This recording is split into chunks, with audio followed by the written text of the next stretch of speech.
Bishop Arnett and his wife. At isa po magandang kanina po yung mga sayaw ng mga pastor ng mga kabataan at ito po ay isang pagpapala ng Panginoon. Who invited me to this Filipino ministry. Ang Panginoon ginagamit at ginagawa. They are such anointed men and women of God. Alam niyo po meron siyang ninala o babae lingkod ng Panginoon. And have a great impact on the Filipino ministry. At siya po marami niya meron kabigatan para sa mga Pilipino na tao. I also thank you for all his church members Tayo pinagpapasalamat sa lahat ng mga miyembro sa iglesia who have worked together wonderfully for the preparation of this crusade. para po sa paghahanda ng ating krusada sa gabi ito. Raise up your hands if you belong to Pagasa Church. At ito po mga kapatid ay sino po ba dito ang nag-church sa ating simbahan sa Pagasa sa iyo, Pagasa ng mahal. Give it a big hands, clap your hands to encourage the best effort. Amen. Amen, amen. Palapalan, natin! Hallelujah! Hallelujah. First, I will introduce my companies. Gusto ko po niya ipakilala ang kanyang mga kasama sa gabi ito. I have two beautiful ladies with me. Meron po dalawang babae na kanyang kasama. Pastor Kumsun G over there. Ayun po, Pastor G. palapakan po natin si Pastor G. Palapakan natin to welcome her. Deaconess Pa Minsu. Palapakan natin. Palapakan po natin. They will come with me from Korea. Siya po ay galing, kanina lamang galing sa Korea. They put aside all their busy schedule to support God's ministry. Alam niyo po, dami po, very busy sila sa Korea, pero dahil sa inyo, narito sila sa gabi ito. Salamat po. Salamat po, palapakan natin ang Panginoon. Tonight, Ngayong gabi, God wants to tell you about who you are. gusto niya malaman ng Panginoon kung sino ka. So the title of my message is, Ang titulo ng kanyang mensahe po ay, You are such a person. Ikaw ay kakaibang minarahan. If someone asks you who you are, Meron ba nagtanong sa iyo, sasabihin, sino ka nga ba? what is your answer? Ano ang hindi po pwede may sagot? Oh, I'm a husband. Oo po, pwede ako ay asawa. I'm a wife. Oo, ako ay isang babaeng ay asawa. I'm a son. Oh, I'm a daughter. Ako ay anak o ako ay anak ng babae o lalaki. In my family, Sa kanya po pangunguna, in my business, sa kanyang negosyo, I'm a boss. siya ang boss. In my church, Sa kanyang simbahan, I'm deacon, siya po ay pastor o deacon. I'm elder, An elder o I'm a tagapanguna. pastor. Siya po ay isang guro. If you ask me who you are, Ngayon, tatanungin ko kayo, sino kayo? I can tell you like this. Ano ang sasabihin nyo? I'm Pastor Catherine Lee. Kayo po ba ay kaya nyo sagutin ang katanungan na yan? I'm director at Global Mission Center. Siya po mga kapatid na nagtayo ng isang mission center.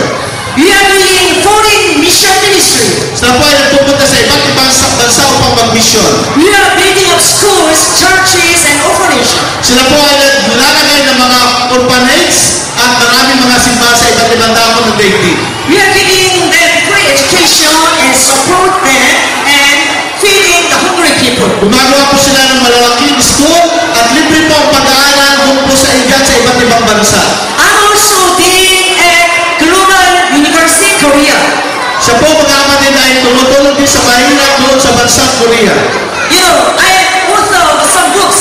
Siya po ay tagasulat ng iba't ibang aklat sa buong mundo. I'm also a poet. Kaya nga kung tinilan nyo, yun po yung kanyang katangian. I ask you again, Ngayon, tatanungin ko naman kayo, who are you? sino ba kayo? Ask the person next to you, who are you? Tanungin mo kayo kalapit mo, sabi mo, sino ka? Who are you? Sino ka? Who are you? Jesus teaches you tonight who you really are in 3 ways. Kapatid, gusto malaman ng Panginoon kung sino ka sa gabi ito. Number 1, Number one, you are such a person with authority. kapatid, ikaw po ay isang tao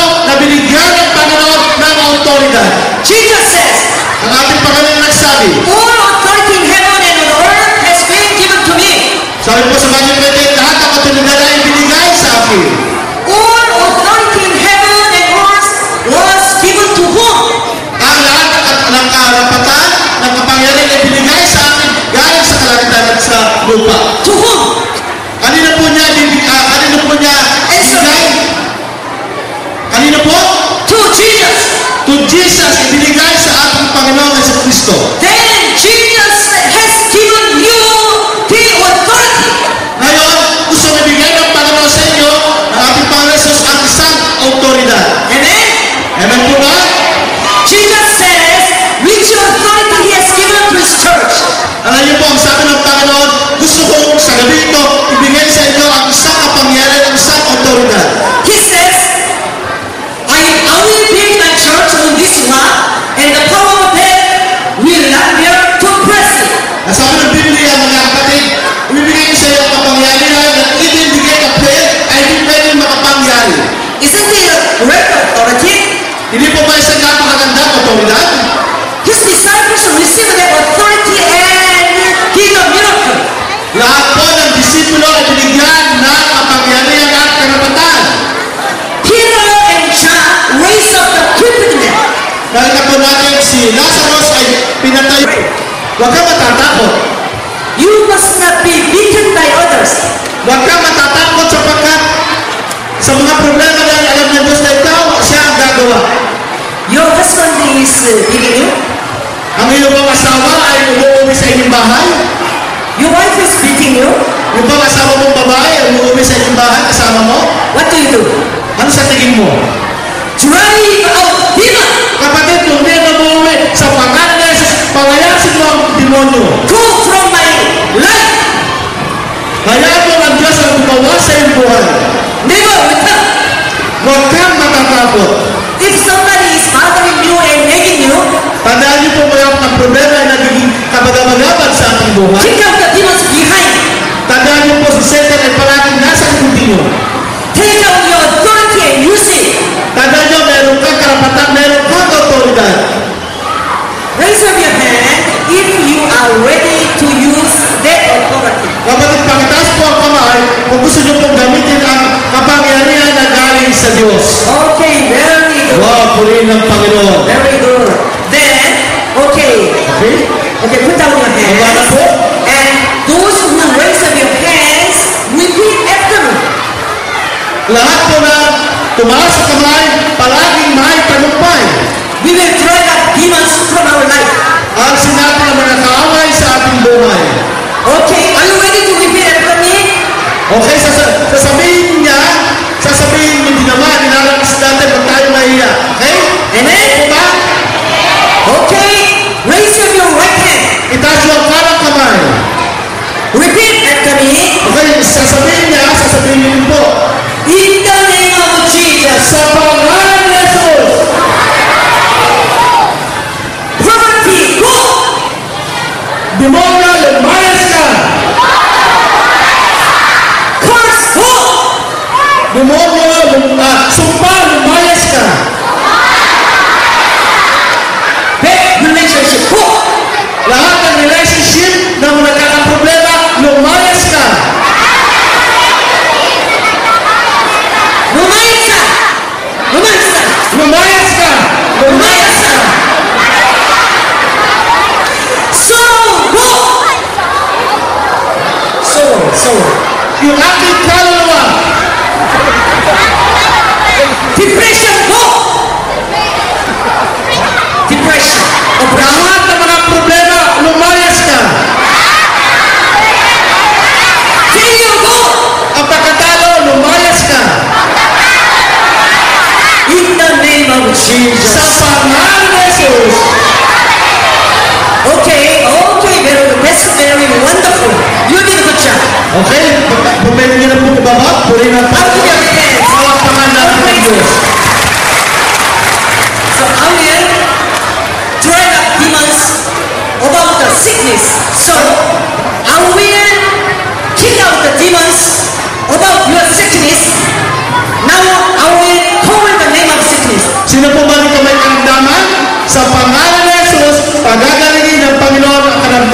na dala-dala mo.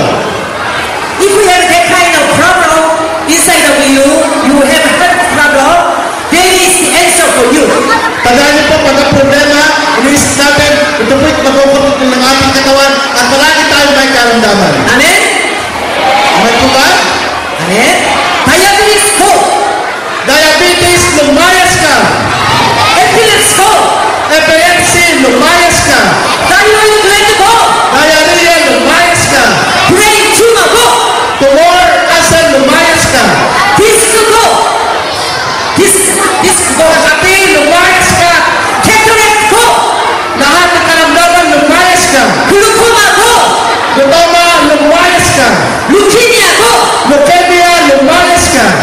Ulcer stomach go. Lahat ng karamdaman, lumayas ka. Paralysis go.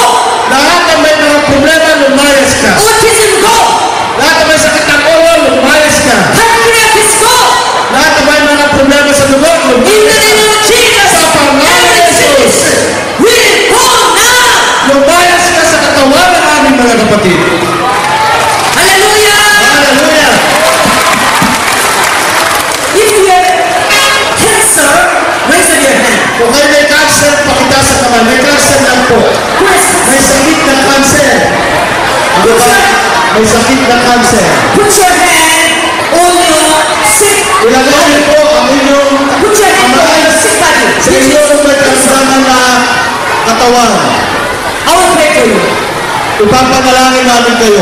In the name of Jesus. Sa pangalan ni Jesus, Cancer go. cancer, lumayas ka. Lung cancer go. Lahat ng leukemia, lumayas ka. Liver cancer go. May problema sa liver, lumayas ka. Stomach cancer go. Loose. Lahat ng pagkataba, lumayas ka. Prostate cancer go. Prostate cancer, lumayas ka. Thyroid gland cancer go. Diarrhea, lumayas ka. Skin cancer go. All cancer go out. Loose. Matinding kasakitan, lumayas ka sa katawan.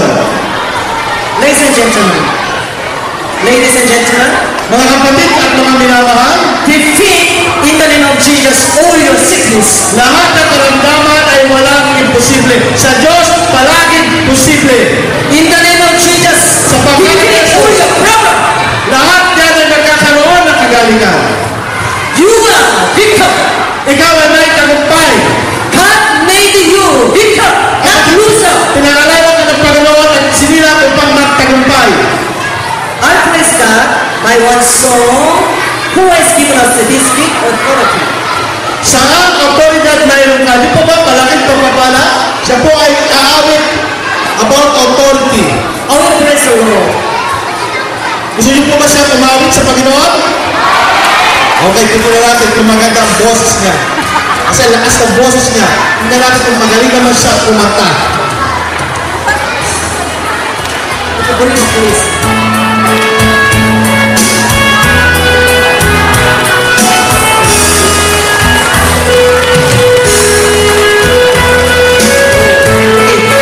Dali po ha? Not the first time. Because the light is to show I should do. Okay.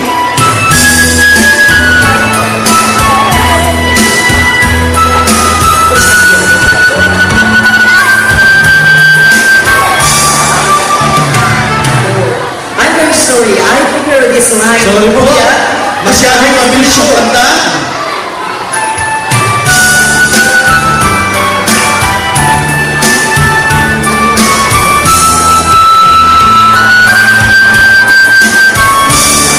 Hold my heart when I was someone wrong. Consider first I can say, I see the stars, I hear the rolling thunder, I power throughout the universe display. Then sings my soul.